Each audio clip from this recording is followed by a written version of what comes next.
Welcome back, basketball fans, to Pollard Gymnasium for this afternoon's matinee game between the Speedway Sparkplugs and the Crawfordsville Athenians. Speedway comes in with a record of 8-5, and we'll talk about Crawfordsville in just a second. Coach Smith, I'm here with. But let's go back to the Edinburgh game, which was last week, a game that the Plugs won 54-25. I know I talked to Coach Bennett last night about team goals before games and a game within the game, so to speak. No matter what the score is, you're always playing for something. Tell us about some of the team goals and things that you work on, and relate them specifically maybe to the Edinburgh game. Yeah, we have 8 team goals that we try to meet every game.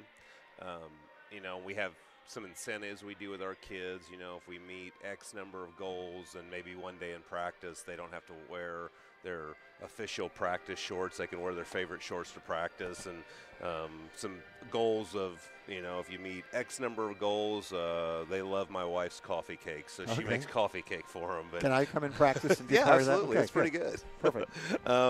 So we told them in that game, that was a game that we felt we had a chance to meet all 8 goals. That doesn't happen a ton. It's happened once this season, early in the season, but I said this is a game where we feel like we can do that. So that's what our focus needs to be. And we met 6 of those 8.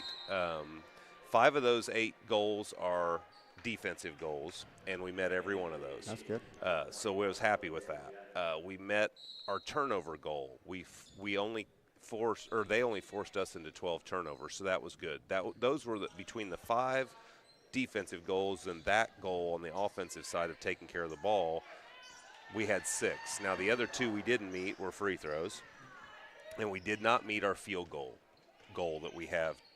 So we were 4 of 10 from the line, and it's such a mental thing with kids, I think. Because we shoot free throws, and we do free throw games in practice, and I'll do, hey, okay, all right, we're going to stop the scrimmage. White, go to the free throw line, make it. Brown will shoot. If Brown misses, White wins, or vice versa. Mm-hmm. And we hit them. And it's just such a mental – so you can't spend a ton of time, obviously, talking to kids about, we need to be better. They know we need to be better. So the field goal percentage goal is a work in progress. We do a ton of shooting, stationary spot shooting things in practice to try to increase that. I think I told Tom at the end of the Edinburgh game, our field goal percentage is better than it was this time last year, and that's easy comparison because we've returned everybody that played last year. We had no seniors last year, so it's better, but it's not where we want it to be. We want to shoot 40% or better from the field every game. We only shot 35% the other day, so those are some things within. We didn't feel like in that game, I didn't feel like we we didn't make very good decisions in transition, so we focused on that the last 2 days in practice. I didn't feel like our defensive stance and jumping and head on a swivel and looking back and forth was very good, so we spent a ton of time on those 2 things along with shooting and free throws. So hopefully today we can improve on some of those things. I feel like our kids are starting to believe that they're pretty good, and that's half the battle with kids. We talked about, having some swagger to you when you step on the floor, and there's a difference between being confident and being arrogant. Be confident in your abilities. Be confident that you're better than the girl that's guarding you, that we're a better team than the team we're going to play. That should be every single night, every single afternoon we play. That should be our focus. And we're seeing some major strides with our girls. I was just talking to the coaches down there at a timeout after we broke the huddle, and I'll tell you, Calissa Jackson-Dietzer, Miley Walton, Genesis, Macy Delisle, Haley Clampett, our younger girls are really starting to improve, and they've practiced well multiple days in a row, so that's good. It's, the last full month of the season prior to the state tournament starting, so those are things that we want to see. Well, you talked about free throws, and that's at any level, no matter where you're at, and sometimes I think the more you talk about it, the worse it gets. Yeah. So you practice them, and I know the first 2 games of the year I remember very well, the home games that you had both games you were 11 for 12 from the line. So that can come. The other thing about the goals is defense travels. So I'm sure that you're glad if you meet goals, you want to meet them all, but meeting the defensive goals is probably a lot better even than meeting the offensive goals. I thought your girls the other night played really aggressively defense. I thought sometimes they were doing some reaching. We sent Edinburgh to the line a lot, more than we have in the past. But at the same time, there's that fine line between being aggressive and overly aggressive and not reaching and things like that. And I think one of the things we worked on was we tell our girls, pressure the ball, pressure the ball, pressure the ball. Well, our girls are so literal that they think, well, I got to pressure the ball even if that girl's faster than me. Right. So we talked a lot about deny, but get an arm length away. You know, you want your hand in their shooting pocket, but it's okay to accept the fact that that girl I'm guarding's a little quicker than me. Well, I got to back off a little bit. Right. You know, Miley Walton is a very good defender for us, and she, you know, sometimes she's almost deceivingly fouling people, but the official crew we had the other night noticed that, and she'll get her arm bar onto people, and she really takes their space away. So I saw something in the first quarter. I told her, I said, oh, it's so much better. She created a little bit of space, and she's just I call her a ball hawk. So it's wherever the ball, she's going to go get the basketball and defense for us. So that's a good thing. Yeah. Well, let's talk a little bit now about Crawfordsville. Again, a new coach this year. Coming into a program that recently has not been real successful. They come in today with 0-14. But it's a program. I don't know how many years we've played them now here. You may know that. This is 4. Okay. I was looking their records up in the 2000s. They had 4 years in a row where they won over 20 games, and that's amazing. So it's a program that's in most schools our size and their size are going to have up and down cycles. Yep. But it's a game that you don't want to let them have a chance to think they can win the game. You want to step on them early. Yep. Tell us a little bit what you know about the Athenians. Well, going back to what you said, they were very successful. I was fortunate enough when I was the head coach at Covenant Christian, one of my assistants, Chris Howell, had been an assistant at Crawfordsville when they went to the semi-state. Okay. So, they had a lot of success. And, like you said, sometimes you get classes that, and you get a couple bad basketball classes and you can really be down. So, but they've got a new coach. The JV coach, speaking of, she came from Park Heritage, and Park Heritage girls team is very good. And she came here and said the most shocking thing to her was, and the whole staff is new, so it's not like last year's coach was there. Right. But she goes, "Where's our feeder program?" And they didn't have a feeder program. So she's like, it's a slow work in progress for them. So they've got numbers, they've got good numbers of kids that are out there. I said that's a positive to build on when you have 15, 16, 18 kids. That's a great thing to have. I wish we had that many, right? Yeah. But we're making do. So, but today you're going to see a team that'll play extremely hard. They do, and you're right. You don't want them to believe that they can play with us. It's like that wounded duck. You got the dog cornered back, and it's going to fight. You don't want, you want to make sure and take their confidence away early, and I think our defense will do that. We're moving the ball well on offense, so I think that'll cause some things. But, their defense, they do a lot of different things. They'll play some half-court man. They'll play some 2-3 zone. They actually play they've started implementing, it's not a diamond press. It's more of a 1-2-2.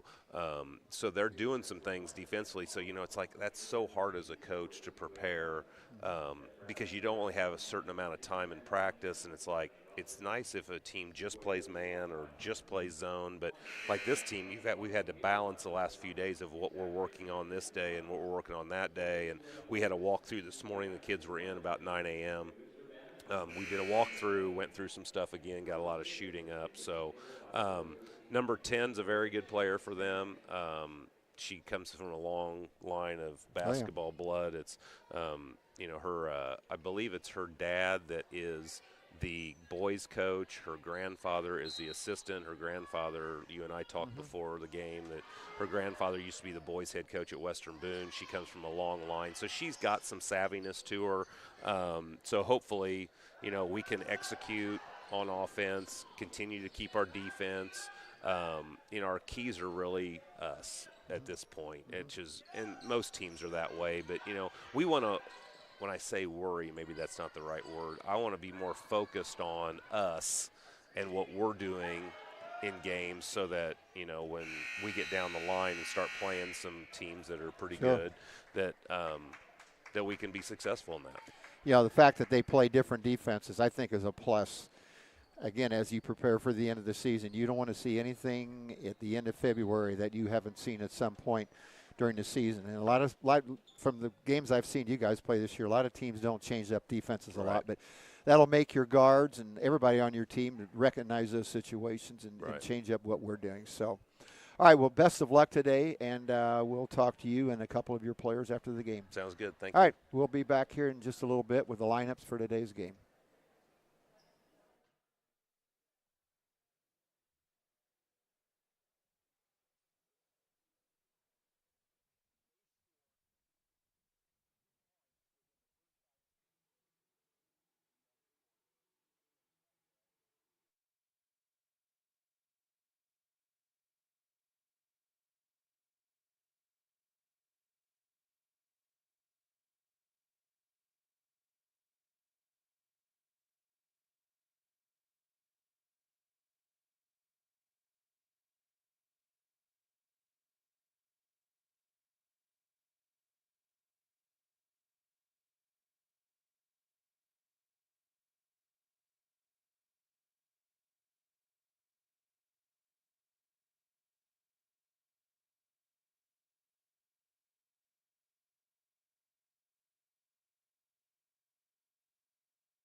Good afternoon, basketball fans. I am Tom Smith alongside Ron Probst here at Speedway, Indiana, at Speedway High School, Pollard Gymnasium for this afternoon's girls varsity basketball game between the Speedway Sparkplugs and the visiting Crawfordsville Lady Athenians. Let's talk about starting lineups first. First for Crawfordsville, Molly Pierce, 5'4" sophomore guard, number 10. Olivia Hedrick, forward, a 5'7" sophomore, number 11 again. Number 15, Addison Hodges, a guard, a 5'4" senior. Also at a guard, Litzy Huesca, a 5'6" junior. And rounding out the starting lineup is Madison Hedrick, a 5'6" senior. They're coached by a first-year coach there, Joe Ferguson. For the Sparkplugs, starting lineup, Reagan Hendry, a 5'8" senior guard. Number 10, Chloe Ellett, a 5'8" senior guard. Number 11, Daniela Galvez, a 5'9" senior forward. Alex Delisle, number 32, a 6-foot senior forward. And Audrey Burrell, a 5'11" senior forward.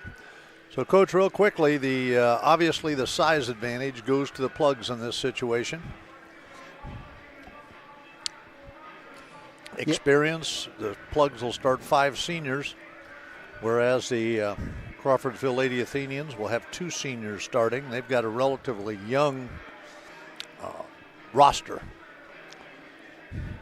Yeah, Coach Ferguson, as you mentioned, in his first year, and we'll talk more here in just a minute because they're about ready to do the lineups. But he's had a couple players with ACL injuries out for the year.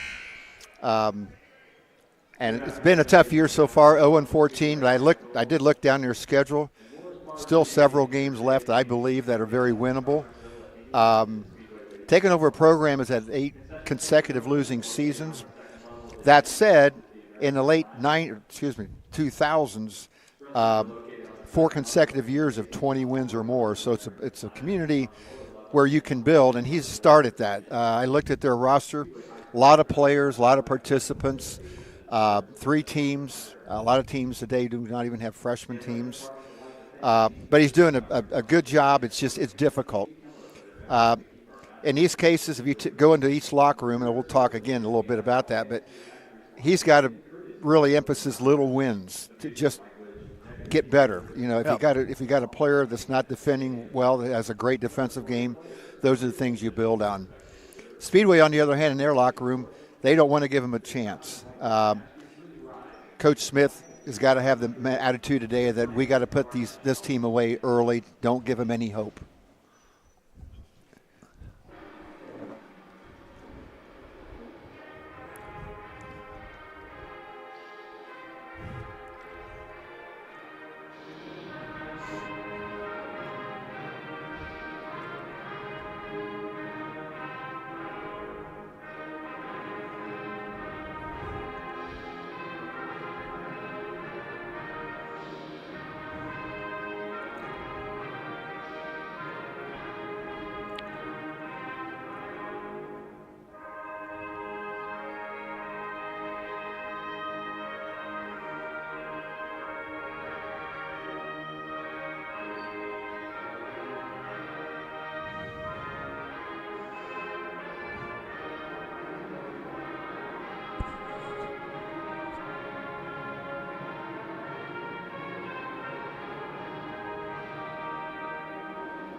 You know, every school in the state goes through periods like this. I vaguely remember this, and I had to look it up this morning. But if I ask you to name the 5 boys programs in the state history that have the most recognizable histories, one of them would have to be Muncie Central. 3 years ago, Muncie Central was 0-20, coached by an ex-Muncie Central player, an ex-Ball State player, Chandler Thompson. You go through these things, and last year they won 11 games. So I was very impressed this morning talking to Coach Ferguson about what his plans are for the program, and it's right now you just got to be patient. They're only averaging 20 points a game, but they're going to play hard, and that's the beginning of it. And as you said, you look for the small little victories during the course of a game. Maybe it's a pick and roll you've worked on that works. that you celebrate those things at some point in time after the game. And look what this did. You did it once, now we need to do it again and do it 2 times in the next game. It's small little things, like you said, that will get them. But I will say this, the number of kids they have playing girls basketball is kind of an anomaly in the state of Indiana right now. I read somewhere where there's, I think, 100 high schools, or close to 100 high schools in the state of Indiana, that either play a restricted JV schedule. In other words, they only play 2 quarters instead of 4, so that they can save players quarters to have enough to play in the varsity game. 100 schools that are in that situation, either restricted quarters or they don't even have a JV team. One of the schools not too far from here, and we won't mention it, had 8 girls come out for the whole program. And so it's a struggle. The season is longer. Basketball's hard work. But it's encouraging to me in your talk with Coach Ferguson that they've got some numbers there, and they've got to encourage, and it's the little things each game that are going to make them better in the long run. Coach Smith was highly complimentary of their assistant coach as well. I think perhaps he coached against her, or in his time at Covenant Christian was familiar with her, and has thought very highly of her. So good luck to the Athenians after today.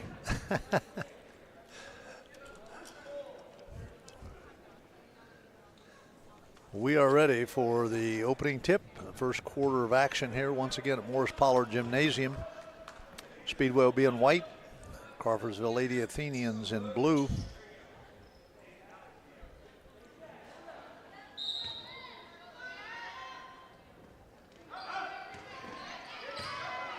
Crawfordsville gets the tip.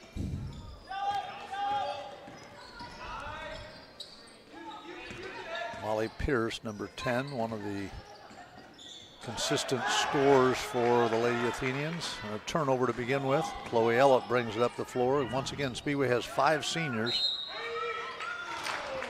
Shot by Reagan Hendry right underneath the basket, rolls around and out, but she will go to the line for 2 free throws.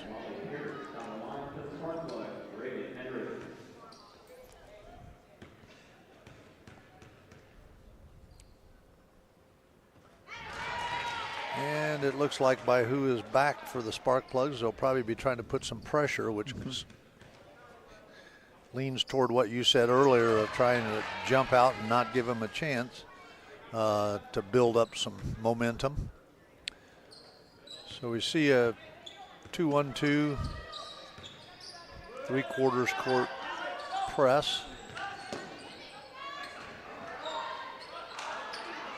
There's one of the things you talked about earlier. A little make on that basket is the kind of thing, because it was a nice attempt to get a layup right off the bat.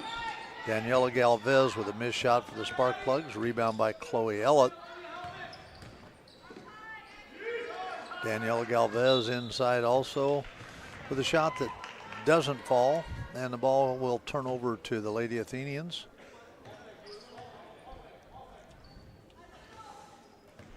And this is kind of some soft pressure in the backcourt. And a bad pass is going to go out of bounds and give the ball to the Athenians, or to the spark plugs, excuse me. And I think when you're building a program, one of the first things you would do, and this is the sign of a team that's struggling, is a lot of turnovers. As I speak, we just made one. It's not been our problem, but that would be one of the first areas I think a new coach coming in would. And you gotta let the girls play. You don't want to be restrictive. But taking care of the basketball would be probably at the top of the list of here's the things we need to get better at. And a good one. And a 3-pointer by Addison Hodges. The Athenians have a lead 3-2.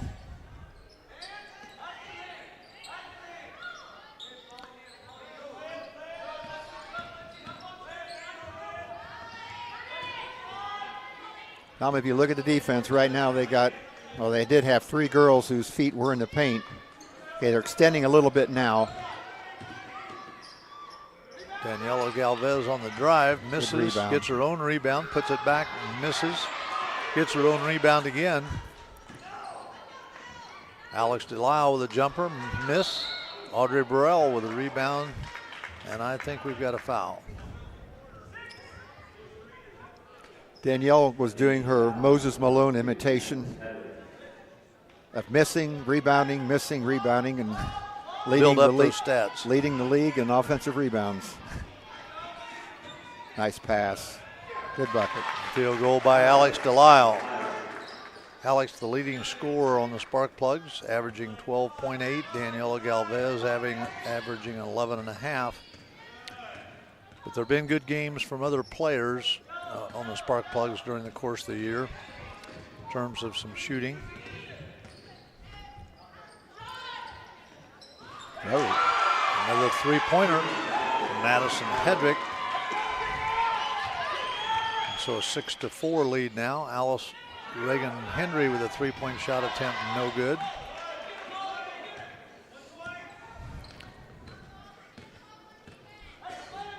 So Speedway off to a slow start in terms of shooting percentage.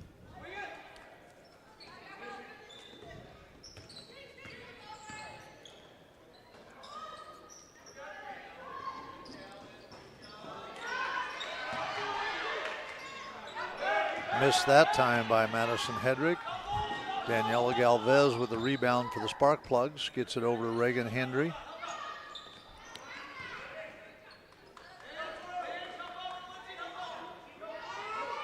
Out to Chloe Ellett for a three-point shot attempt, which is no good.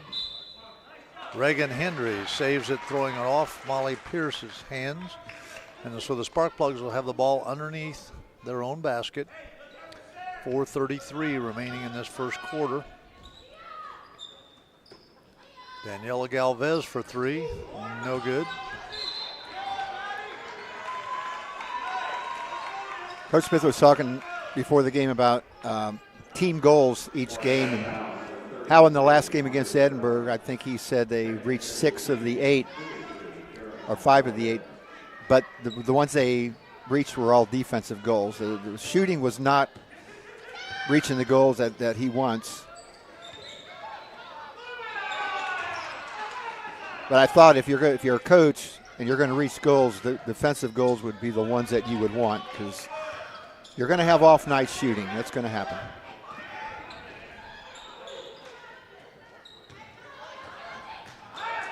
Steal by Audrey Burrell. Alex Delisle brings the ball up the floor. A turnover on an attempted pass to Reagan Hendry. So the first 4 minutes of this game, we've kind of played into the hands of turnovers and not shooting the ball as well, I'm sure, as Coach Smith would hope. As we know, that happens in every in many games of all levels. Genesis Austin, who has entered the game, comes up with that rebound. To Alex Delisle. It's a good pass. She is fouled by Litzy Huesca.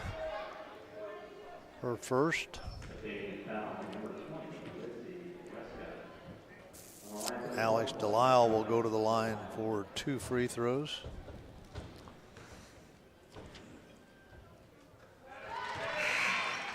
You know, as it happens, and free throw shooting is the same way, as you know, Coach. One time this year, Zach Eady missed 7 free throws in a row in a game, but he's still shooting close to 80% for the year. Delisle hits both free throws, and that ties the score at 6. Told Coach Smith, I remember the first 2 games of the year here, we were 11 for 12 both games from the free throw line. So it comes and goes. I think the less you talk about it, not us, but as a coaching staff, the less you talk about it, the better you are.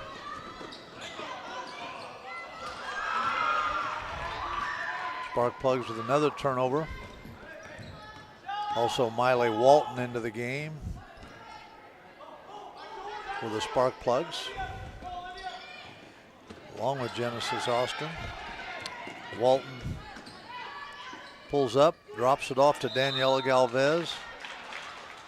Her shot was no good, but a foul on the play, and Daniela Galvez will go to the free throw line for a couple free throws.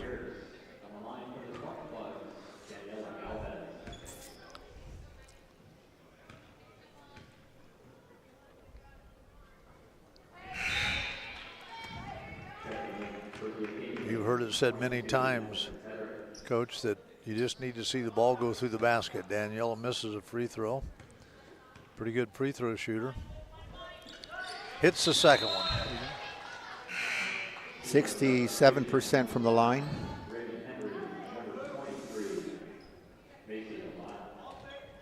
To put things into perspective, I think when I was a junior, I won the free throw shooting award for the year, and I shot 66%.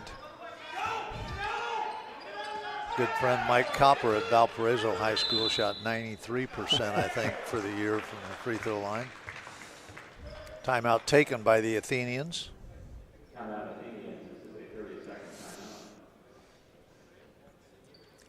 It's interesting, I know you know his coach Virgil Sweet at Valparaiso High School.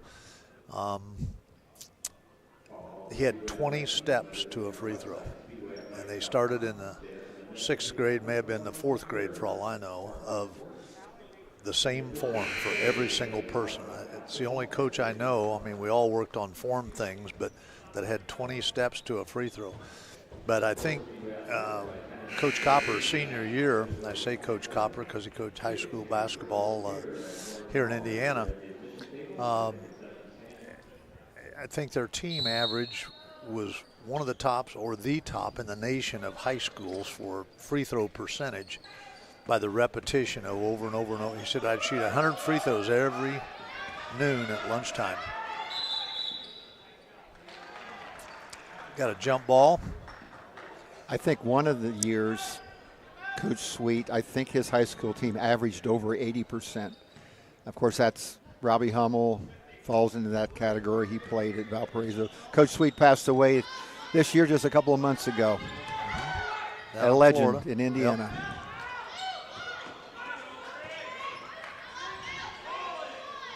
Macy Delisle for three, and she hits it. It's 10-6. Plugs.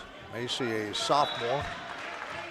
Yeah, that's a role that out of bounds. A role that people that don't start games can really embrace. I look at Purdue and watching Mason Gillis come off the bench and how hard he plays and things that happen when he comes in. And they have other players too, but just because you don't start, you can be a big contributor to your team. Yeah. And you look at that team this year, Caleb First and Mason Gillis both were starters and now come off the bench and have accepted that role. And that's part of what's made them strong is their depth that they have that not every team has. And not every team has players that would be willing to do that. Right. So I was a starter and they'd be in the portal at the end of the year if that happened. And you don't have to be a good shooter. There's a lot of, we talked about this last night, there's a lot of ways you can be a great player without doing a lot of scoring. Bingo. Good ball movement. And Miley Walton hits a three. Best ball movement of an offensive set that the Sparkplugs have had so far, and they now lead 13-6. A welcome sight the last two possessions to see the three-pointers go down. And by people who didn't start. Yeah. You know, as you alluded to. Nice pass inside. A field goal by 33. Caroline Melavage. So it's 13-8, 1:21 remaining in this first quarter. I know at Speedway's one of their goals is to get half of their offense coming off fast breaks. And they've done a great job tonight of getting a ball down the floor quickly and getting shots up before the defense had a chance to set up. So Miley Walton hits the first free throw, 14-8. And the second free throw. She's got 5 points and is the Sparkplugs' leading scorer, and she came in the game a minute and a half ago.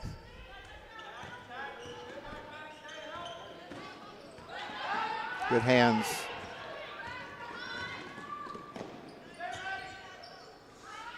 Macy Delisle for three and another three-pointer. Her second of the quarter, 18-8.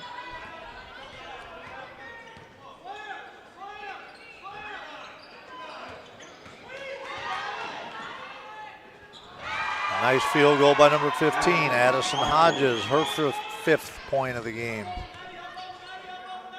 Miley Walton for 3. Going down. Good. Get your umbrella, Tom. It's raining threes. So 2 people come off the bench and are 4 for 4 from the 3-point line.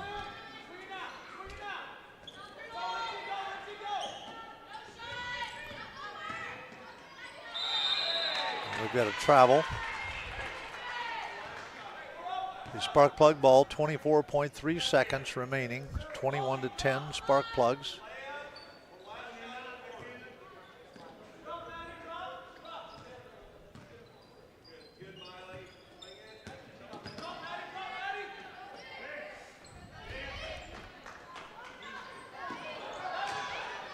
Turnover by the spark plugs.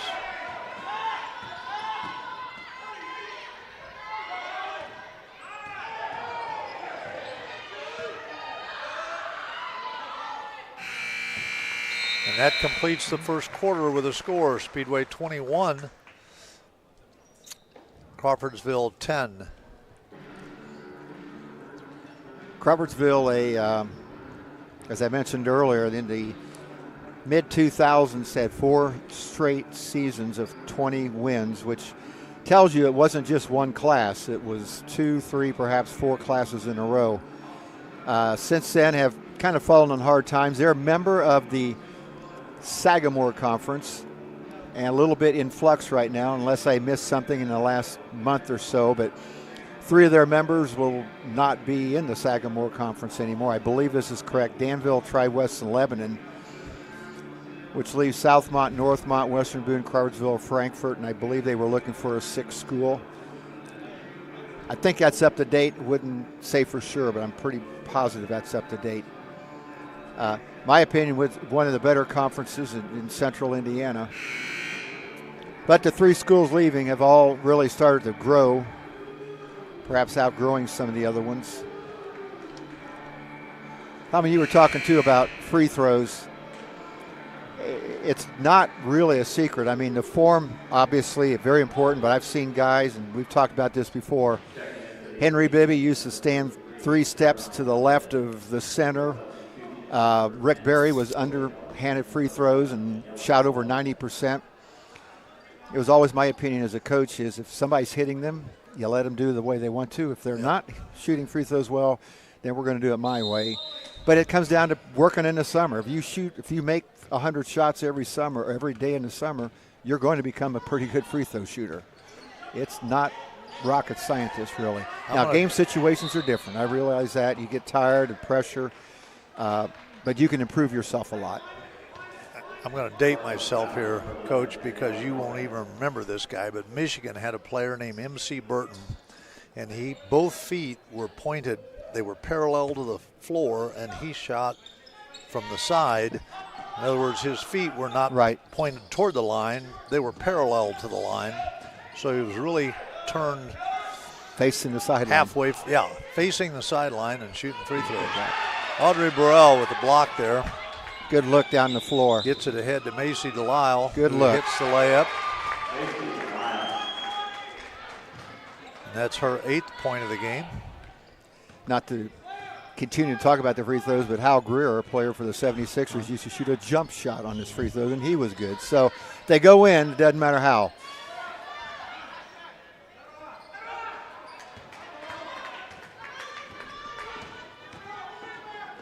Reagan Henry with a layup, and that's her 4th point. But it is interesting that we were kind of sluggish with people who had started all the time. Right now, Daniela Galvez, Audrey Burrell, and Reagan Henry are in there, so 3 out of the 5 starters are in there. But the end of the last quarter, Genesis Austin was out there. Macy Delisle, Miley Walton, and kind of gave them a little kickstart when they came in. And I'm a great believer in it isn't who starts, it's who finishes games that are close. You look right now with the Pacers, Jalen Smith is starting, but he's playing the least minutes of any quarter, and he wasn't starting. He had more minutes he was getting when he wasn't a starter. But you can't argue with the fact that since he's been a starter, they've won every game.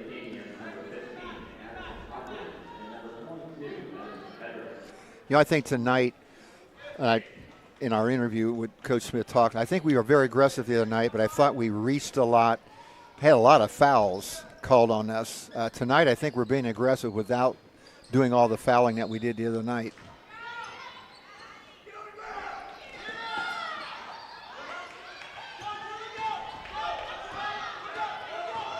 Get a tip. There you go.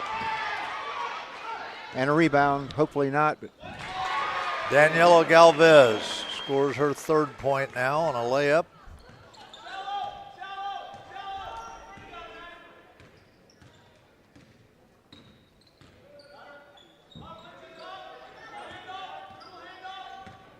A little double dribble there, I believe. We've got a foul, I believe, on Macy Delisle.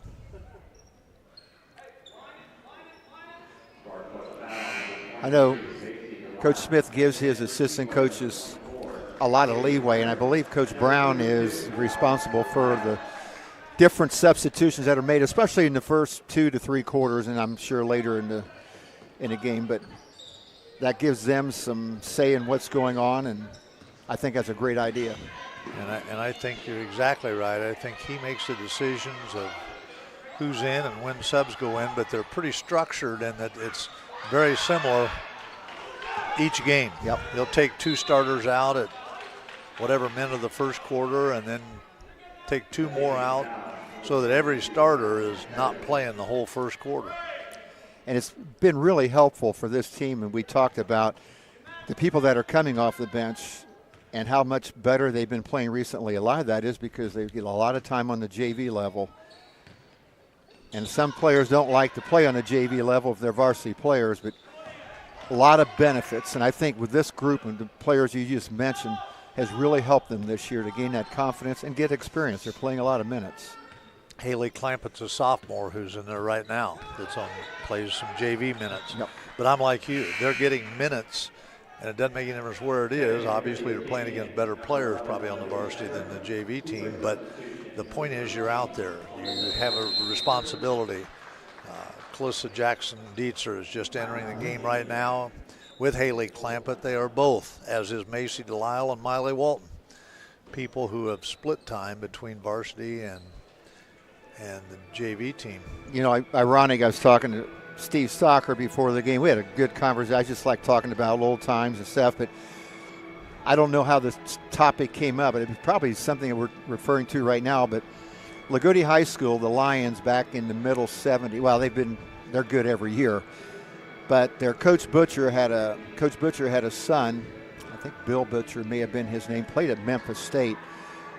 But when he was in high school, they ran not a delay offense, but if they got ahead of you, they were going to shoot free throws or shoot layups. They were excellent. But anyway, his son, at one point in his career, would play the last quarter of a JV game, even though he was a varsity player, just to run that offense to make sure that when he got to be the varsity game at the end of the game, he was a lot better at it. And It was a really good player, but he was used him in that way. And I still think, and I go way back and watching state finals, but I think it was 76. They beat Columbus North, Coach Bill Stearman, in the afternoon of the finals, and was one of the most dominating victories I've ever seen. Just completely got ahead, and Columbus North was just strapped. They couldn't do anything to get back in the game. And the style that Lagodi played right into their own hands, being patient, taking layups and free throws. Good pass. Haley Clampett with a miss.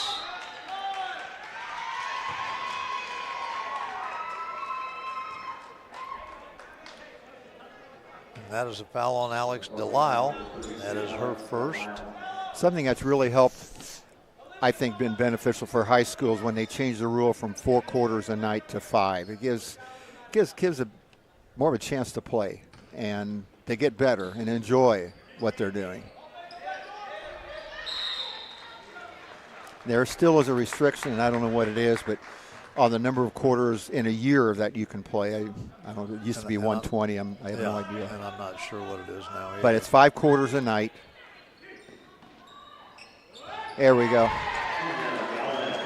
Daniela Galvez hits a layup this quarter and a 3 this quarter, so she's got 6 points now. 30-10, 4:30 remaining in this second quarter.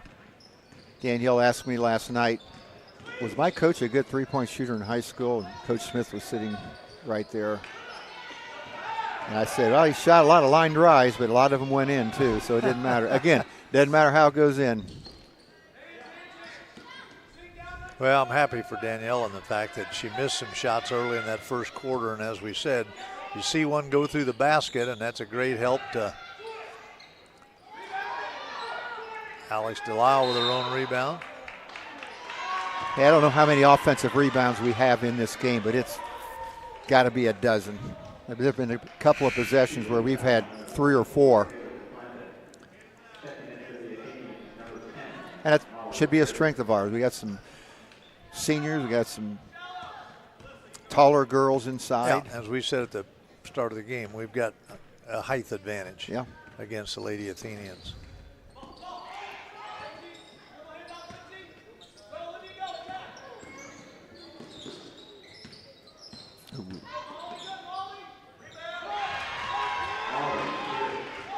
Field goal by Molly Pierce. Daniela goes for another 3 at short. Saves the ball, but goes to the Lady Athenians.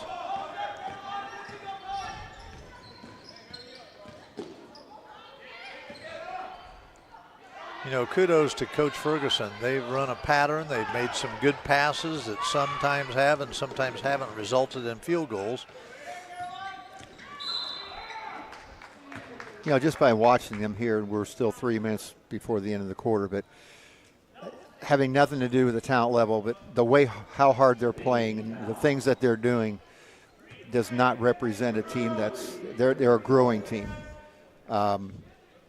Again, struggling to get a win, but just by watching them today, you would never have guessed. Coachable. I think we had a timeout.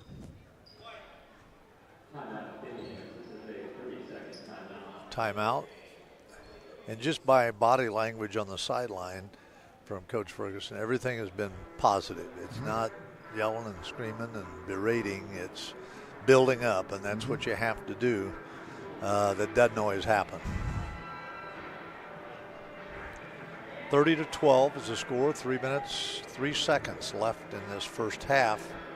You may have just seen the boys, JV and varsity, walk through underneath the basket, coming off a tough loss last night. But the boys have county tournament on Tuesday, so had to get a practice today in and Monday. Preparing for the Roncalli Royals. I have not said that wrong yet, but I'm sure I will. Changed their nickname a couple years ago. Calissa Jackson Davis will inbound the ball. I think she thought Haley Clampett was going to take another step to her side. Miscommunication there leads to a turnover.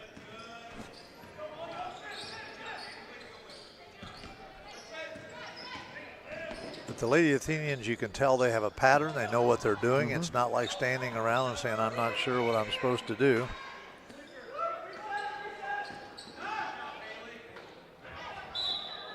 And we've got a jump ball. Possession arrow is to the Lady Athenians.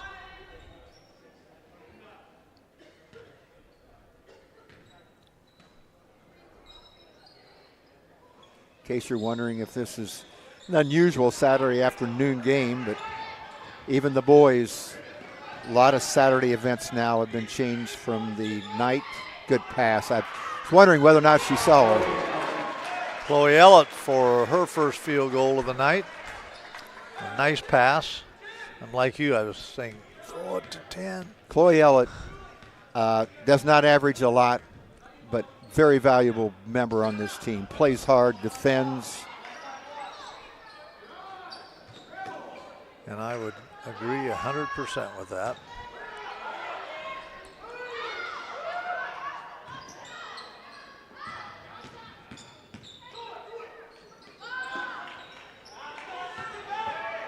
Rebound by Calissa Jackson Davis. Another good pass. Jackson Dietzer. Yeah.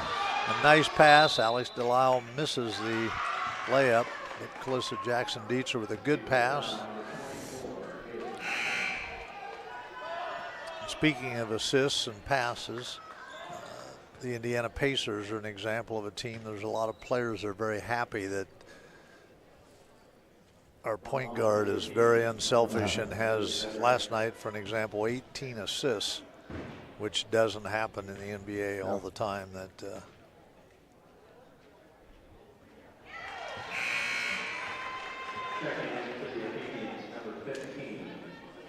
it's every Olivia Hedrick with a made free throw. Every coach's, I wouldn't say goal, but dream to have a team that is unselfish and gets along together and plays as hard as, no matter what as the Pacers do right now. When you have people say, boy, they're fun to watch, that's legitimate and earned. And they seem to enjoy one another. Macy Delisle with a miss. It seems like, and you don't always hear that in the NBA either, that players get along and enjoy one another, but it certainly seems that way for the Pacers this year. Macy Delisle with a rebound.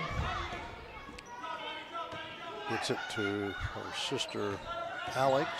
Audrey Burrell with a short jumper, falls short. 1 minute left in this first half, 32-13.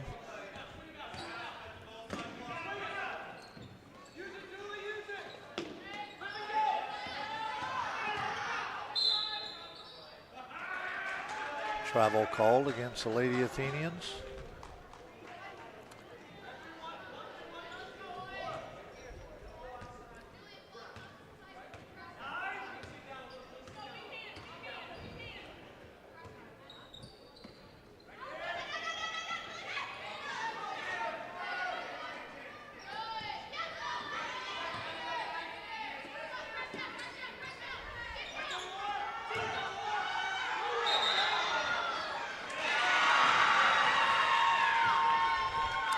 Delisle called for a travel. 26 seconds remaining. Into the game number 20, Litzy Huesca. Also number 10, Molly Pierce.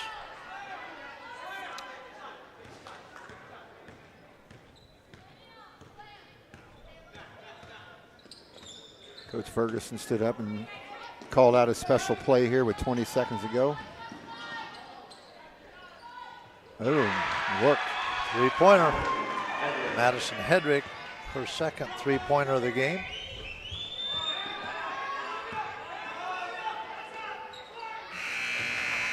And field goal attempt no good for the Sparkplugs. A halftime score, 32-16 in favor of Speedway. We'll be right back with your scoring for the first half.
Once again, Ron Probst and Tom Smith. We are back here at halftime where the Plugs lead 32-16.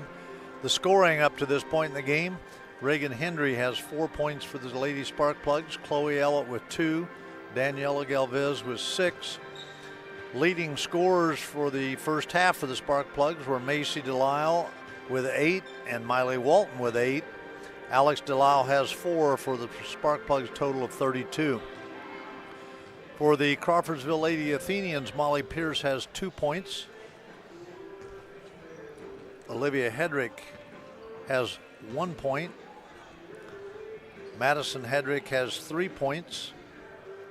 Correction, she has 6 points.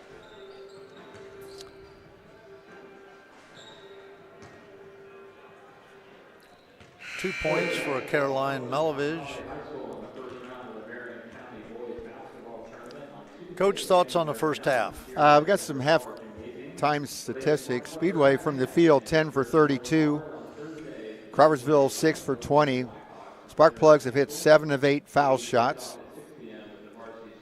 Athenians 1 for 2. 7 turnovers for the Plugs, 14 for Crawfordsville. And rebounding has been a big thing. Rebounding 18 for the Plugs and 11 for Crawfordsville. Speedway 8 offensive, but only 2 second chance points. So a lot of rebounds, but I think we got fouled a couple times on conversions. But a little slow start, but as you just were talking about, a couple people did not start the game, came in and hit some big three-pointers, and that was kind of the spur of the first half and got us playing well. And I think the lead actually stretched out to 20 points at one time. But still 16-point lead at halftime. Here again, important. Get a good start in the third quarter. Get used to these habits because we got some, we might talk about it a little bit here. We've got some tough games coming up, and of course a sectional. And you want to have good starts to the second half no matter what happened earlier in the game.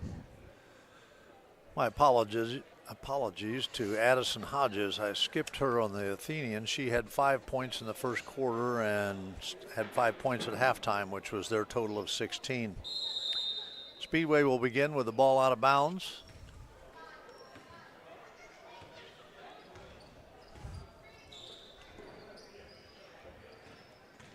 Reagan Hendry. I like what attempt to get a pass inside. Had a turnover. Crawfordsville did there. Went to a 1-3-1. I think it's the first time this game we've seen that. So it's good coaches make those adjustments, and they got a steal. So Speedway goes back with their original starting lineup. 5 seniors. Chloe Ellett, Reagan Hendry, Alex Delisle, Audrey Burrell, and Daniela Galvez.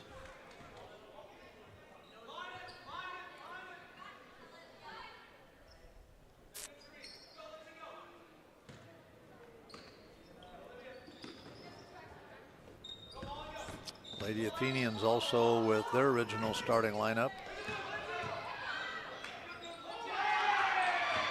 Molly Pierce, Olivia Hedrick, Addison Hodges,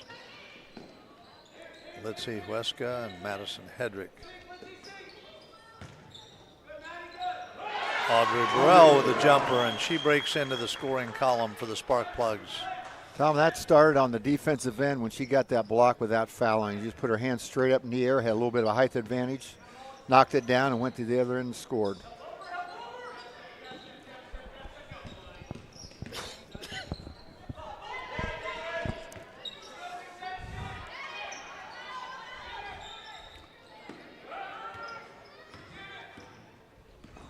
Spark Plugs still with a man-to-man defense.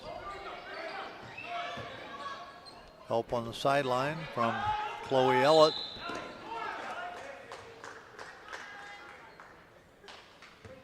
You don't see that very often, Coach, what just happened. Alex Delisle was fouled. Went down on the floor, and the other team came and helped her up. You don't ever see that in the NBA. No. But I wish we did more of that. I wish more players in high school basketball made that part of their. I would agree. Behavior on the basketball floor.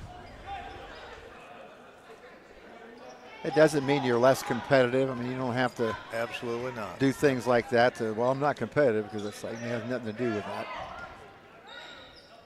Just one of those little pieces, I think, of sportsmanship. Instead of walking away from somebody that's down on the floor, go offer a hand to them.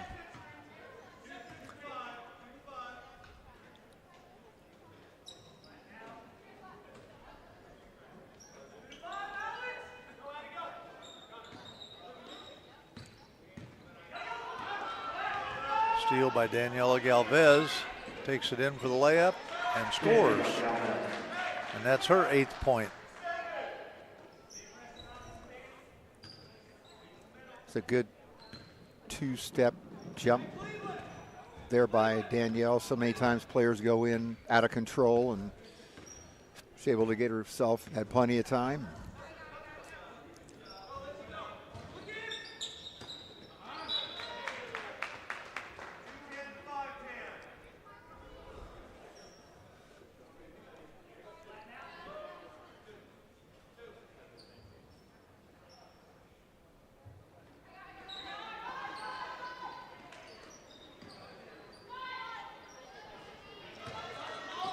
Three-point shot attempt by Madison Hedrick is no good. They get the rebound. That was a nice move. It Yes, didn't it was. fall, but Olivia Hedrick, that was a nice move. it was. Reagan Hendry for three, in and out.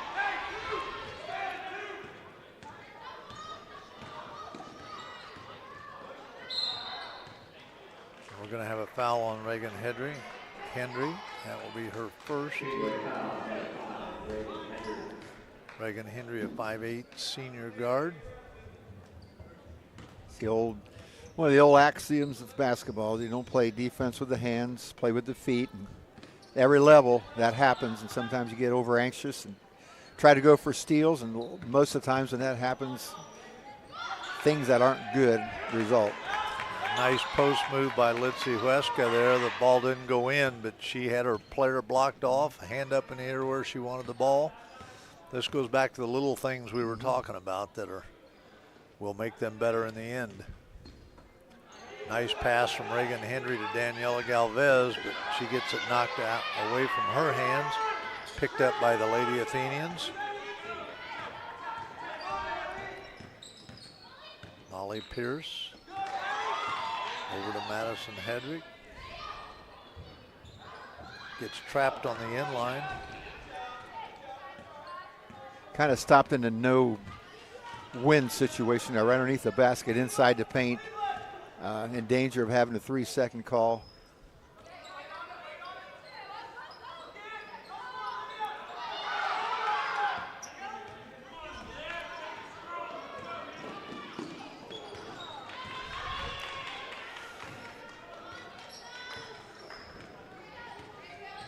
Sparkplugs with a turnover, 36-16, 3:25 remaining in this third quarter.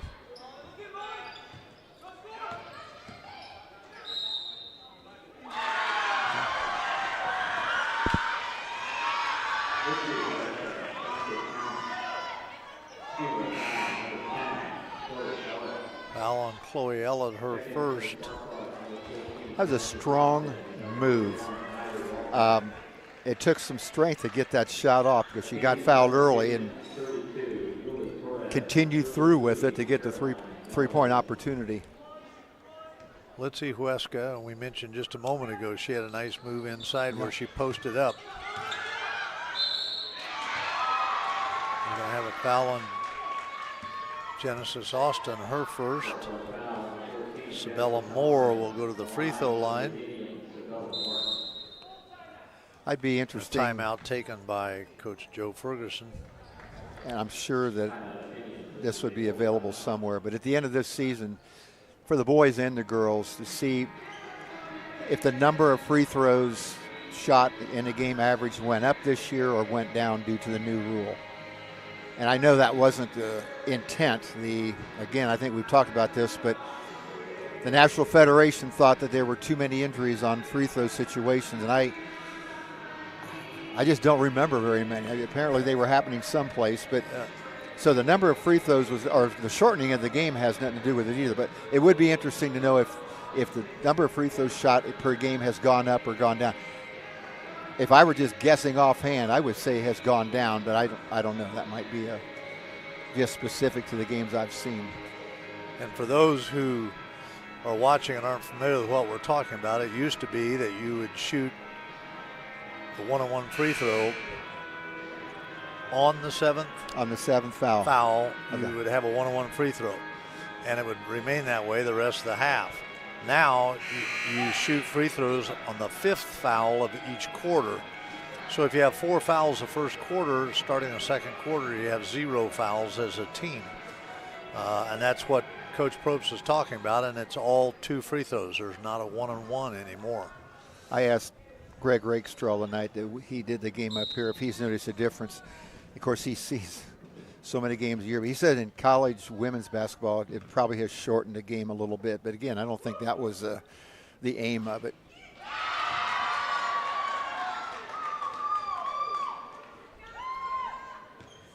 Lots of cheers go up as Sabella Moore hits her first free throw. She's a 5'6" freshman.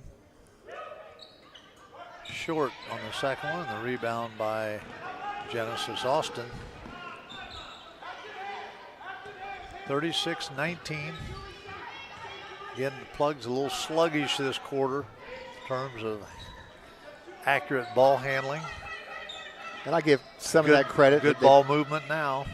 The Athenians went to that 1-3-1 and just has slowed us down a little bit.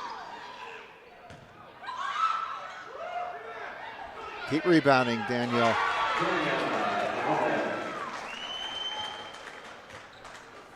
Sabella Moore with a field goal.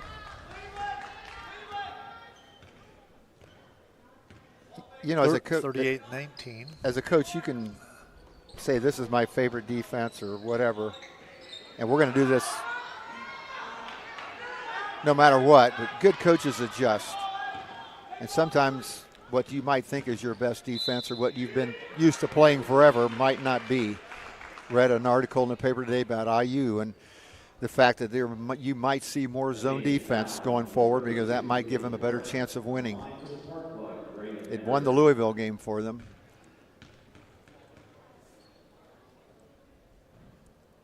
There we go. Reagan Henry with a made free throw, 3 for 3 on the night now.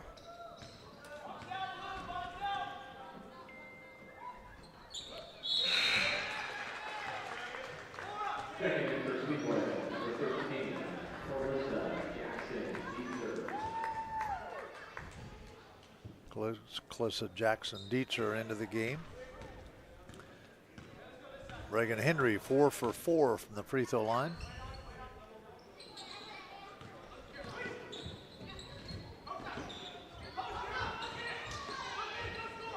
Wide open. Good look, good pass. Got a little bit hurried taking the shot, had plenty of time.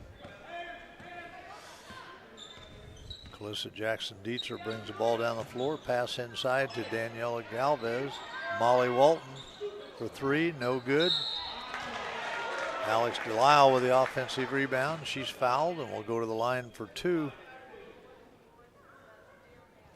The most number of points Crawfordsville has scored this year was 38 against North Putnam, and that's the only time they've been in the 30s. Alex Delisle misses her first free throw. She has 4 points, a field goal, and 2 free throws up to this point.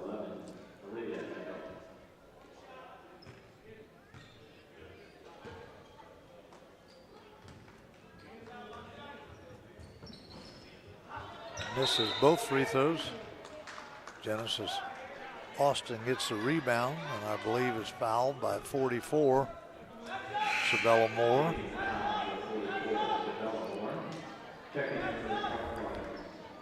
So Genesis will go to the line for 2. I think he called it on the floor. He did. So inbounds goes to Haley Clampett, and she scores on the inbound play. Haley Clampa with her first points of the game. That play has worked in the varsity games. The junior varsity runs that play.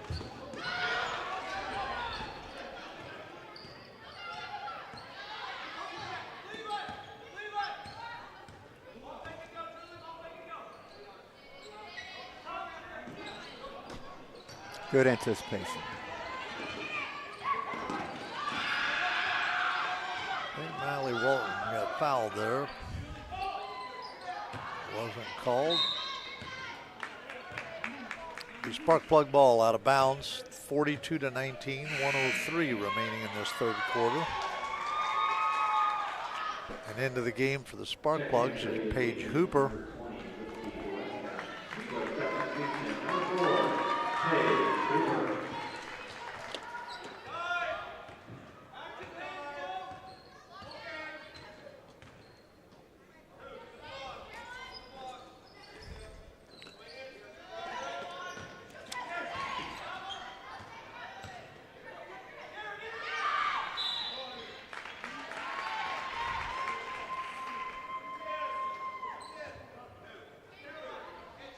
Paige Hooper, a 5'10" sophomore.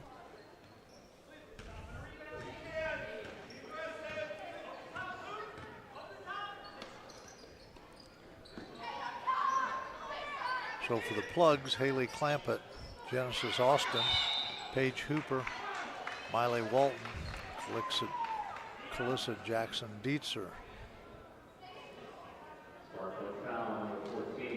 Foul is on Genesis Austin, her second. Be inbounded by the Lady Athenians. Yuli Torres will inbound for the Athenians. Good pass inside. Wow. Field goal by 33, Caroline Melavage. Her second field goal of the game.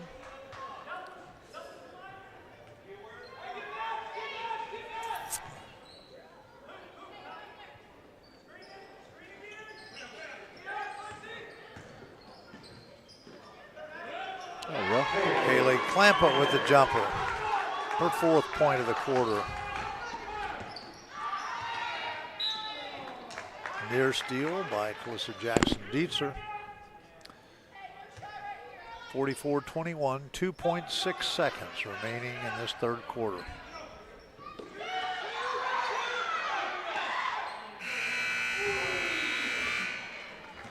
Three-point shot attempt at the end of the quarter, no good.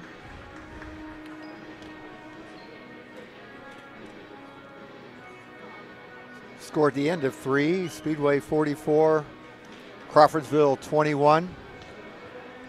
Looking down the line here, I know I talked to Coach Smith the other night. I don't think have rescheduled the Crystal House game. That was a December 20th game that was postponed. They've had some injuries and illnesses.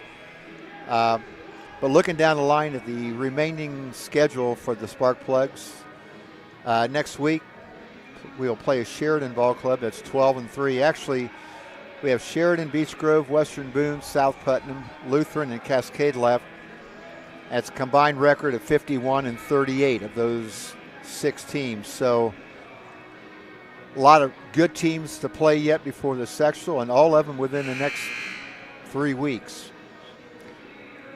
And then looking ahead to the sectional, again, we don't have a lot of girls games left that we're going to be doing. Just to give you an idea of who's we'll be competing with: Beech Grove, Purdue Poly, Inglewood, who is the defending champion, Cardinal Ritter, Crystal House, which obviously is a team that we had the game canceled with, and Indianapolis, Washington. So the draw is in a couple of weeks. Their season is rapidly. Our last game is January 25th. It's against Cascade at home.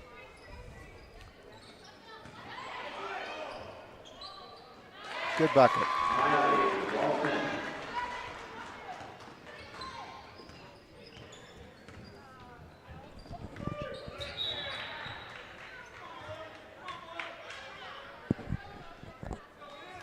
Without looking at your score sheet, I would bet that our bench has scored a lot of points tonight.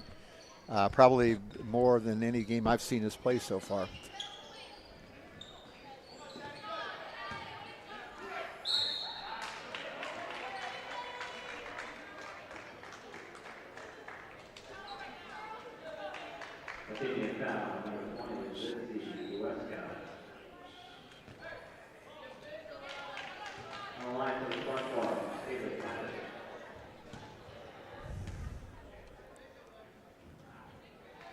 Clampett misses the first, her free throws.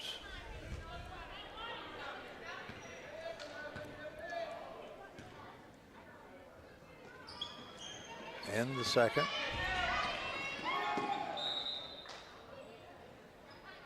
Turnover by the Lady Athenians, 46-21, fourth quarter.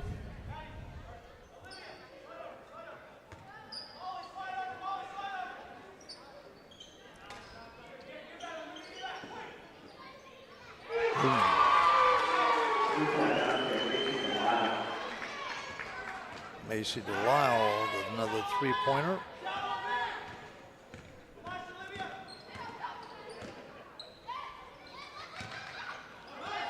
Macy Delisle with a steal.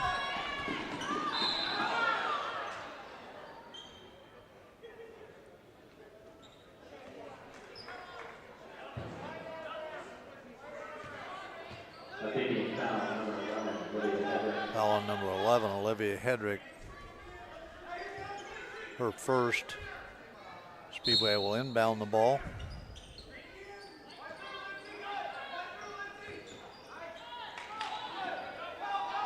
Pass was into a big crowd inside.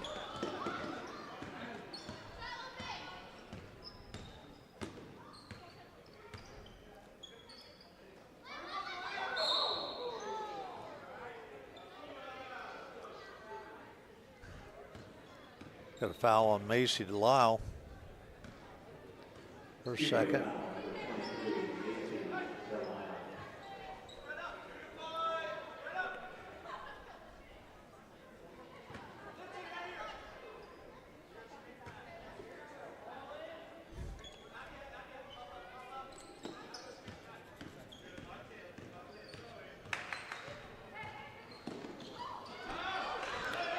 Miley Walton, layup and hits it. And Miley Walton with her 12th point in the game.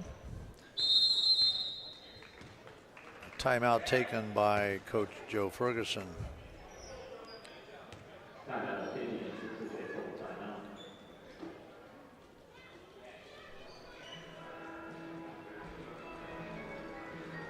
Probably a good timeout on the part of Crawfordsville. Played, I think, very representative so far, played hard. A lot of times when you're going through a streak like this of winless games, you get to this point and you realize they're not going to win. You kind of, I don't say you give up, but you get sloppy, and I think he wants to gather the troops to make sure that they finish the last 6 minutes and 29 seconds here strong. Right. And as we talked at the beginning, you know, they're short on experience, long on numbers right now in the program, but they have done some nice things tonight. They have had some nice passes that didn't end up being in field goals. I know it's the last 5 or 6 times. Every time the ball is going to the high post after the first pass to the wing, and that's, you can tell that's what they want to do. Skill level needs to improve, obviously, but as far as what they're doing, it's going to work down the line if they'll just be patient and work hard.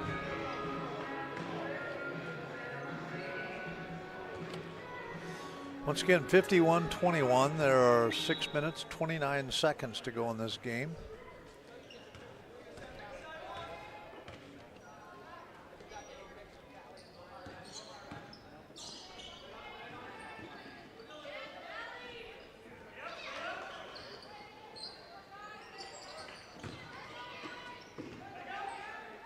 Genesis Austin on the dribble. Takes it coast nice to coast shot. and makes the basket.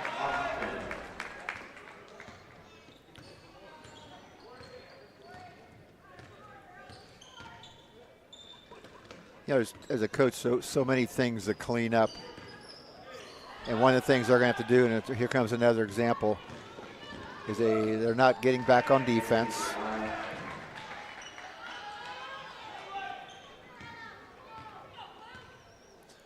Macy Delisle with her 13th point of the game. And that's one of our strengths we talked about earlier. Coach Smith wants to score a lot of points off of our break.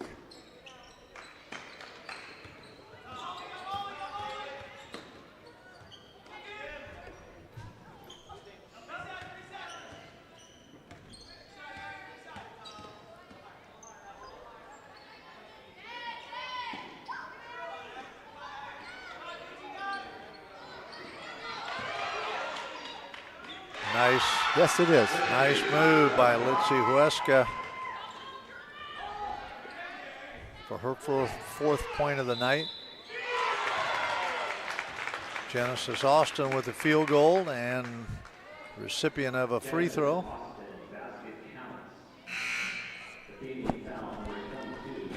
Foul on Madison Hedrick, her third. Genesis Austin will be at the free throw line. She has 4 points on the night.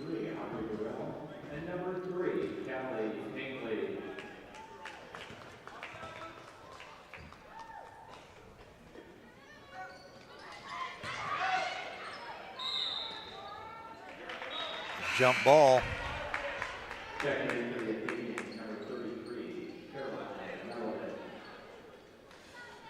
Into the ball game for the Spark Plugs. Callie Pinkley. Callie is a freshman, a 5'5" freshman into the varsity game. So it's Pinkley, Clampett, Macy Delisle, Audrey Burrell, and Reagan Hendry. So 2 seniors, a freshman, and 2 sophomores on the floor right now for the Spark Plugs.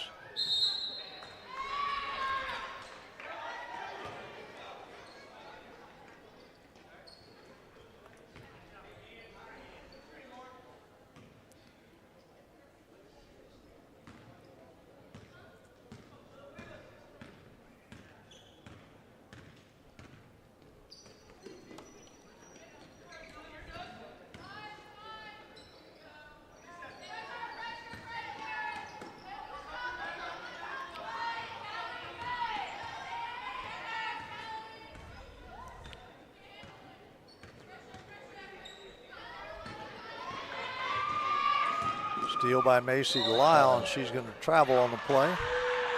Macy did the right thing by slowing down and getting herself stopped, but just slid the foot a little bit too much.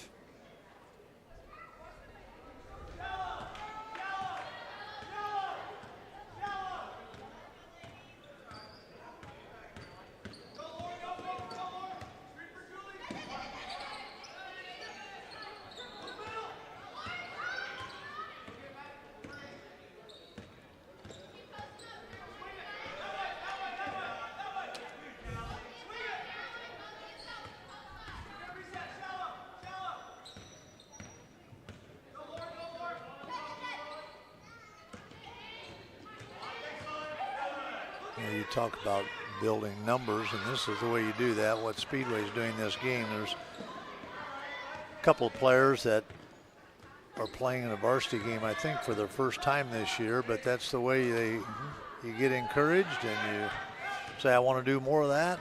Yep.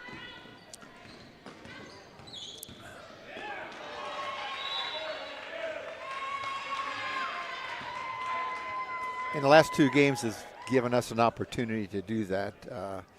Edinburgh the other night, we were fortunate enough to have a nice lead into the 4th quarter as we are today. So, you know, everybody practices hard, and this is where the payoff is. You want to play in games.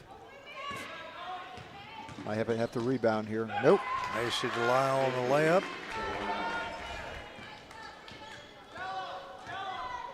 .15 points now. Nice pass.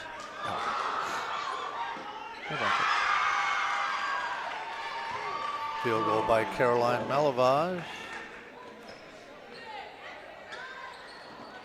Callie Pinkley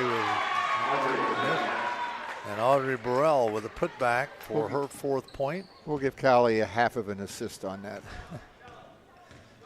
A lob pass. Yeah.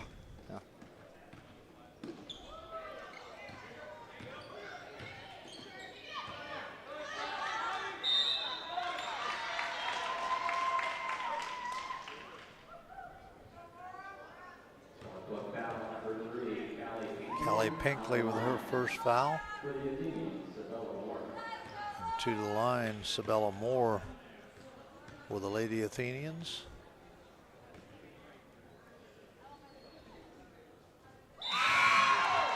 Hits the first free throw. Her 4th point on the night. Reagan Hendry and Macy Delisle take a seat.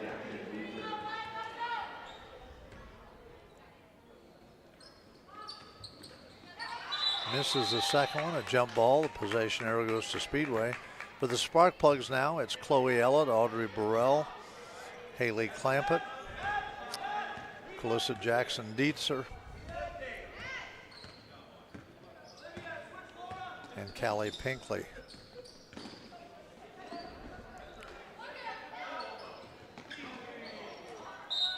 Right idea. Yes.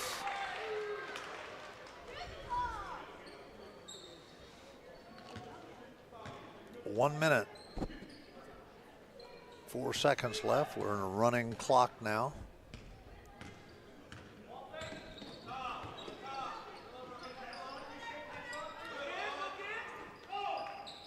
High school basketball now. If you get ahead by 35 points, it goes to a running clock. And the JV had that as well tonight. This afternoon, I should say.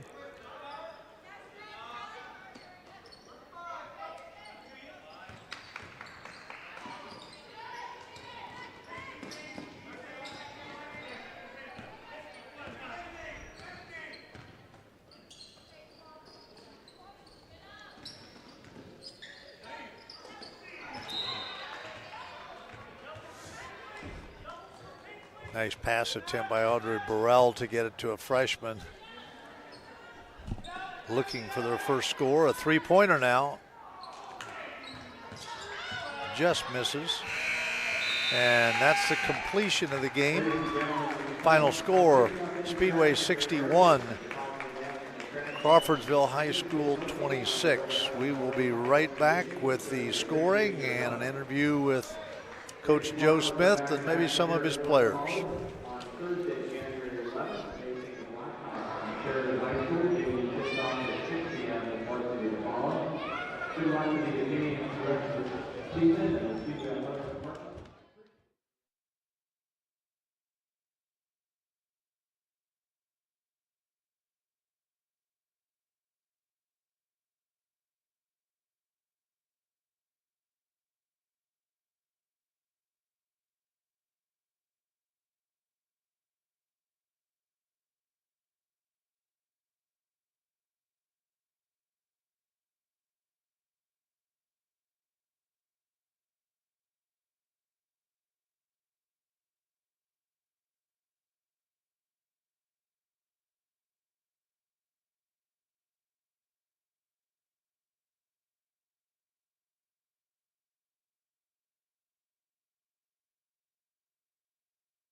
Once again, Ron Probst and Tom Smith back here at Speedway High School, Morris Pollard Gymnasium, where our Lady Sparkplugs defeated the Lady Athenians from Crawfordsville by a score of 61-26.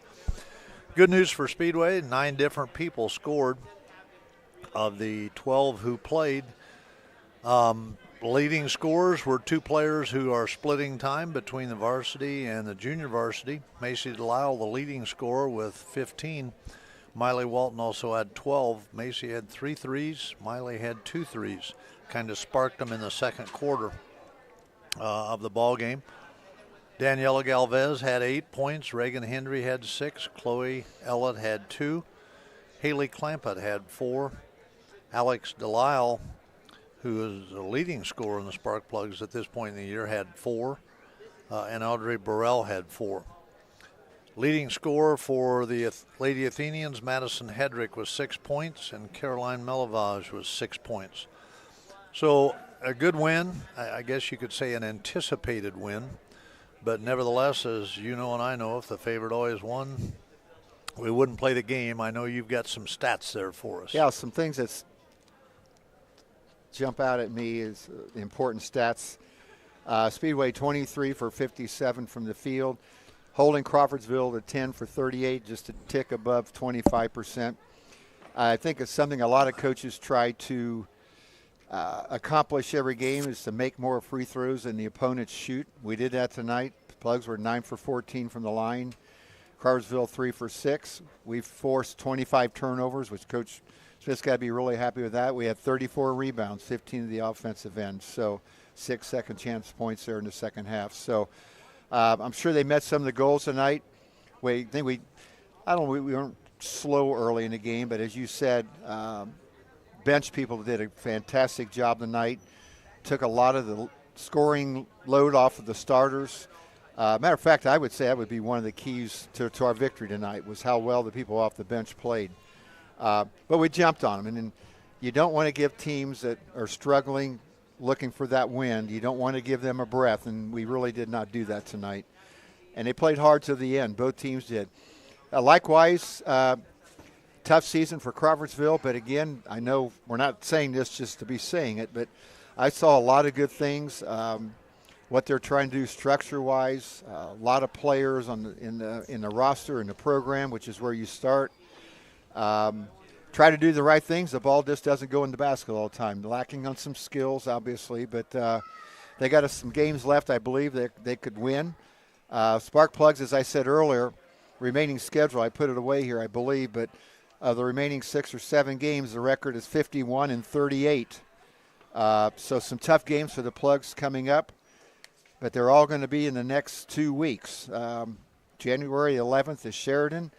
2 weeks later, 25th, is our last game of the season. So a lot of basketball coming up, and getting ready for the sectional tournament. And we'll talk to Coach Smith in just a moment, but I know that Sheridan has a good basketball team. Just checking, when you said that, I think our bench, 4 different people scored off our bench. Well, I think you said 2 leading scorers were off of the bench tonight. Right, 31, I think, scored like 35 of our 61 points. That's huge. Which was, I would say, in addition to being huge, it's better than what it has been, but that's what you need to be. Yeah. When you get tournament time, you can't rely on 5 players that start the game to completely carry you. That's exactly right. So once again, Macy Delisle with 15, Miley Walton with 12, Genesis Austin with 4, and Haley Clampett with 4 for the Sparkplugs. So 35 of their 61 points scored by people off the bench. And we will be right back with an interview with Coach Joe Smith and talk to his two of his outstanding seniors on this year's basketball team in just a moment. We'll be right back.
Once again, this is Tom Smith. I'm back here with head coach for our girls varsity program at Speedway High School, Joe Smith.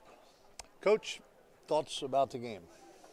I told the girls in the locker room, if I had to pick a player of the game or a star of the game, I don't think I could do it. Usually that's evident to us. I thought a lot of kids played really well in some different I thought Audrey Burrell might have played her best game of her high school career today.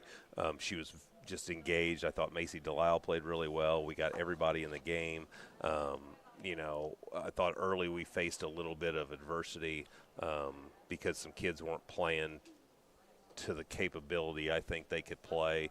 And we talked to our other kids, said, hey, the adversity we're facing is she's not playing well, so we got to go over and be positive with her and help. And they started doing that. So I thought those were some steps in the right direction. I think uniquely so, you had 9 different players that scored in the game. And we were talking up here that when it gets, I know you've got a tough part of your schedule coming up that we're going to talk about, but when that happens, you got to have some more people that are available if something isn't right or somebody turns an ankle or whatever. And I thought that was one of the good things about the game is you had some people that paid probably more minutes. And for a couple girls, first time they'd been in a varsity game, that those are the kind of things that you need going down the road as you get to tougher opponents if somebody gets in foul trouble or whatever. Interestingly, and I know we're going to talk to Danielle in just a minute, but she started out and kind of struggled at the start, and we made the point that you just need to see it go in one time. She hit a free throw and then scored again.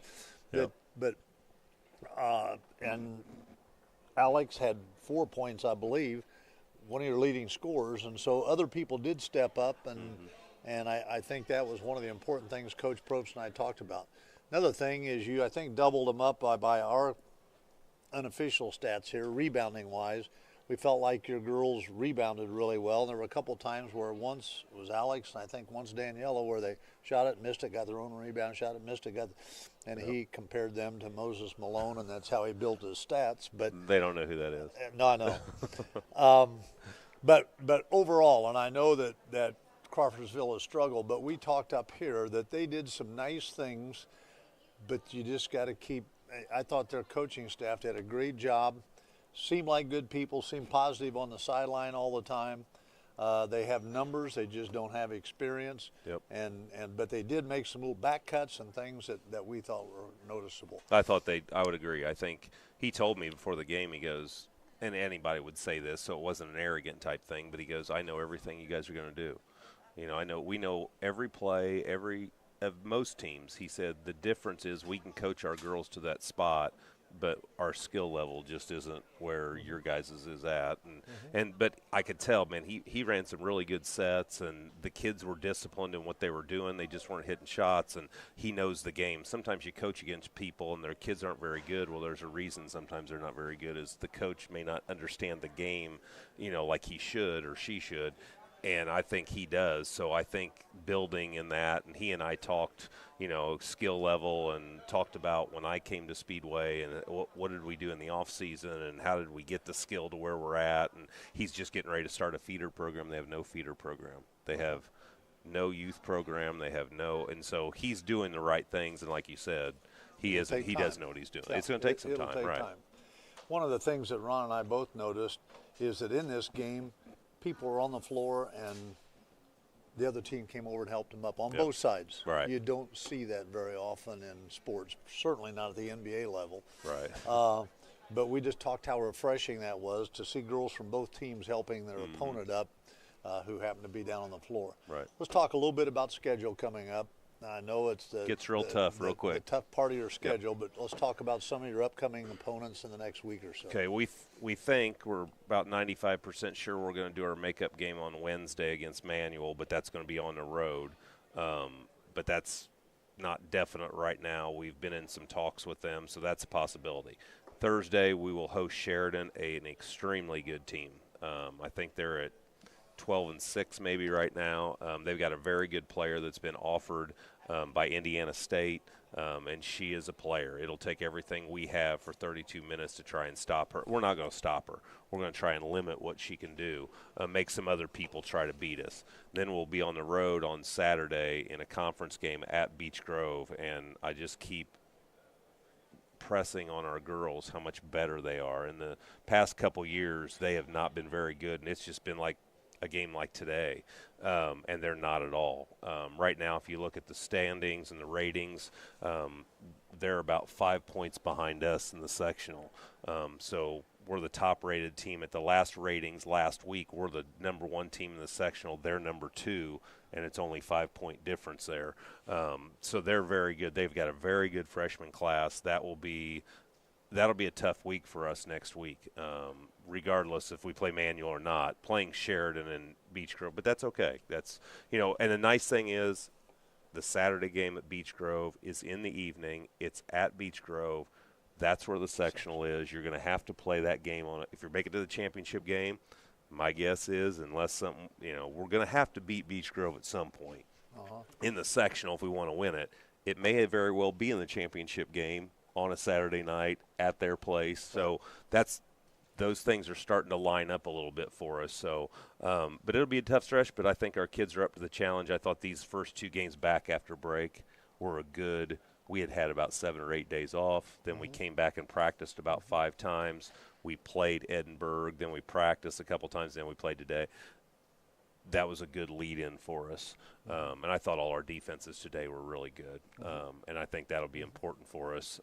And like you said, the balanced scoring and some different people led us tonight. And I think that, or today. So that's important because obviously I think most people are keying on Daniela and Alex for our scoring. And they were early. So now it's like, if I'm the other coach, I'm thinking, now who are we going to stop? Yeah. You know, so so that's good. We've had some kids that stepped up and are filling in roles very, very well. Our senior class has been outstanding up to this point.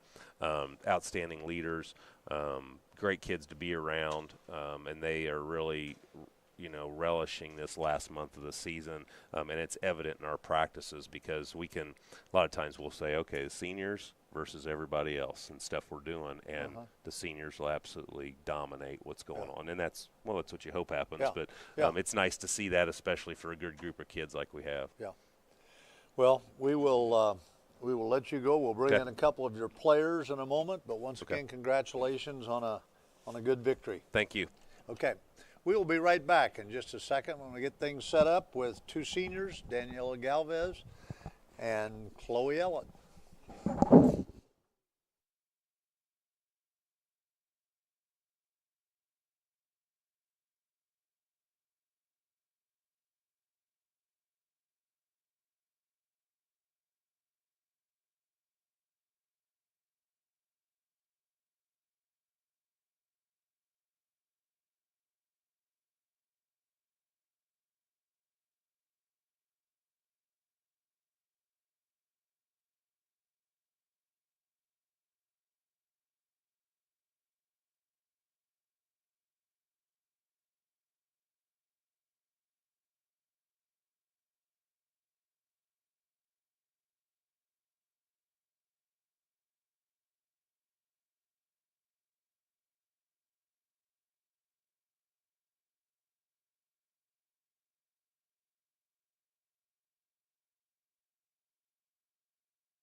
I am here. Nope. I am here at Morris Pollard Gymnasium. We are here following Speedway's victory, 61-26 today over Crawfordsville. I am here with two outstanding, and I truly mean that, outstanding students, and athletics has been a part of what they've done while they're here in high school. But you hear the term student athlete all the time, and it isn't always that. Sometimes those student athletes are in trouble and suspended and so on and so forth at the high school, collegiate level, everywhere else. I'm sitting a thorn between two roses in terms of academic intelligence. I'm going to start first with Chloe Ellett. Chloe is a senior here at Speedway High School. On my right is Daniela Galvez, also a senior at Speedway High School. The varsity basketball team this year started 5 seniors the whole year. They've started every game. Let's start with you, Chloe. First of all, tell us your schedule here at Speedway High School. My first period is AP Lit. My second period is AP Spanish Lang. My third period, I'm an office assistant. And fourth period, I have AP Calc. Fifth period, I have AP Psychology. And sixth period, I have weight training. And seventh period, I have AP Government. 5 AP classes. We're going to come back to the term AP here in just a minute. You tell us your schedule. First period, I have AP Lit. And then second period, I'm a TA for Mr. Passwater. Third period, I have AP Stats. Fourth is AP Chem. And then fifth period is AP Calc. And then sixth period is weight training, and then seventh period is AP Gov. So if I counted right, 5 AP classes and 5 AP classes. Yes, sir. For those of you out there that don't know what we're talking about, they're advanced placement classes. Students take them during the course of the year. At the end of the year, they have to take an exam. This is a national exam. It's not something our teachers make up. If they get a 3, 4, or 5 on that exam, they get college credit for that class. So if we're talking about English or math or whatever subject area it may be, that's college credit they're earning while they're in high school. 5 of their 7 classes they're taking give them the opportunity to get college credits. Here at Speedway High School, we will have students who will end up with 30 college credits when they graduate. That's not the norm, but we have some who do that. They're very difficult. They're college classes. I don't know whether you two ladies know this, but statistics would tell us that if you took 2 AP classes while you're in high school, the whole time you're in high school, your chances of graduating from college go up 66% if you just took 2 AP classes, and you're both taking 5 just this year. So kudos to you. When I say student athlete, these two ladies are both bright. They are both in the top 10 of the senior class. It's a very competitive class academically. But right now, at the end of their junior year, because they haven't computed this first semester of their senior year, they are both in the top 10 of the class. And so when I say student athlete, I don't use that term lightly. Let's talk about, quickly, favorite teacher. Doesn't necessarily have to be one of their high school teachers, could be. But favorite teacher who, and when I say favorite, I don't mean the one that doesn't make you work hard. I mean the one who you feel like you've learned maybe more in their class from having taken that class than any other. Chloe, let's go to you first. I would say Mr. Morrow because I had him last year for econ and this year for psych, and I just love his energy. Okay, Daniela. For me, it'd be Mr. Passwater. He's really taught me how to have resilience, and he's just brought my knowledge to another level where I feel more confident in school and with what I'm doing. Good answers, both of you. Next year, you graduate, you walk across the stage here in the gym in May. What do you say, if you had to say right now, what's going next year for Chloe Ellett? I'm going to Ball State for elementary education. Good for you. A need for that and the opportunity and scholarships for Speedway to get one, because we don't always have enough people going into education to get the scholarship. So very rewarding profession. Next year for Daniela. The plan is to get into Purdue first, and then I'll probably major in some type of science, maybe biochem, and then eventually after my 4 years of undergrad, I'll go to grad school to become a physician's assistant. Purdue is it January 15th? Yeah, I believe so. I think that's the date at Purdue. Many schools have already opened the doors with offers to people to come there as students. I think Purdue is one of the last ones, Right. date-wise, to do that. Good for you as well. Another good profession. I'm a great believer that sports can teach you a lot of things that don't have anything to do with how many points you scored or how many goals you scored in soccer or how many tackles you made in football or how many wins you won as double tennis players or whatever. So many things can be learned, and I don't think it has anything to do with how much you get to play or how much you – I really do believe that. Sometimes, let's take basketball, for example. People sitting down at the end of the bench end up learning things that people who are the stars of the team, whose heads are a little bigger than what they should be, don't learn from sports. And so my question to you is this: what have you learned in the sports you've been involved with here at Speedway High School?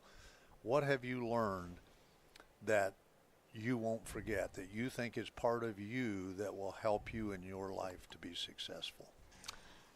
In basketball, we talk about adversity a lot, but I mean, I've experienced it in soccer and track, and it's just sports have just really taught me that, like, there's always going to be something that, like, doesn't go your way, and there's always going to be something that is a struggle, but you just kind of have to get through it, and you might have to work harder than you normally do, but I definitely think that's going to be useful in college and after. And I think that's a great example, a lesson for all out there who are watching. You are going to have that, and I do think that's one of the big things that sports helps you with, how to deal with it when it isn't the way you want it to be. Great answer, Chloe. And then for me, I would say with playing basketball, it's the mental toughness. I can use that mental toughness when it comes to school or that academics, whatever. Sorry. And I think Coach Smith has really punched us into learning about mental toughness and really focusing and being positive on the bright side. And he has also learned as a coach, and it's been really beneficial to us with just reiterating that mental and staying positive is really good for you and it'll help you succeed. I think that is a great answer as well, and it appears, and if you could see the hair on my arm standing up with both of your answers, excellent answers, and I think that's part of the value of athletics. 15 or 20 years from now, you won't remember who scored, you won't remember the score of games, you won't remember any of that, but you'll remember the memories and the things that you ladies just talked about now that you've learned that you won't ever forget. And people who aren't involved in athletics in some way, I think, not that they can't learn that, but it's a bigger struggle to learn it. You've learned it, obviously, both of you, very important things. Anything you want to say? No. Okay. Yeah, y'all should pop out to the next game home. Well, once again, it's my pleasure and my honor to bring forth to you students like the two people sitting next to me. I think they're representative of Speedway High School, what we expect people to be, but obviously they've learned it, and some do and some don't.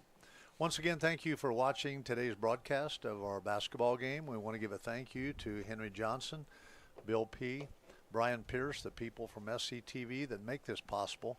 On behalf of Ron Probst, this is Tom Smith saying thank you. Have a good day and a pleasant tomorrow.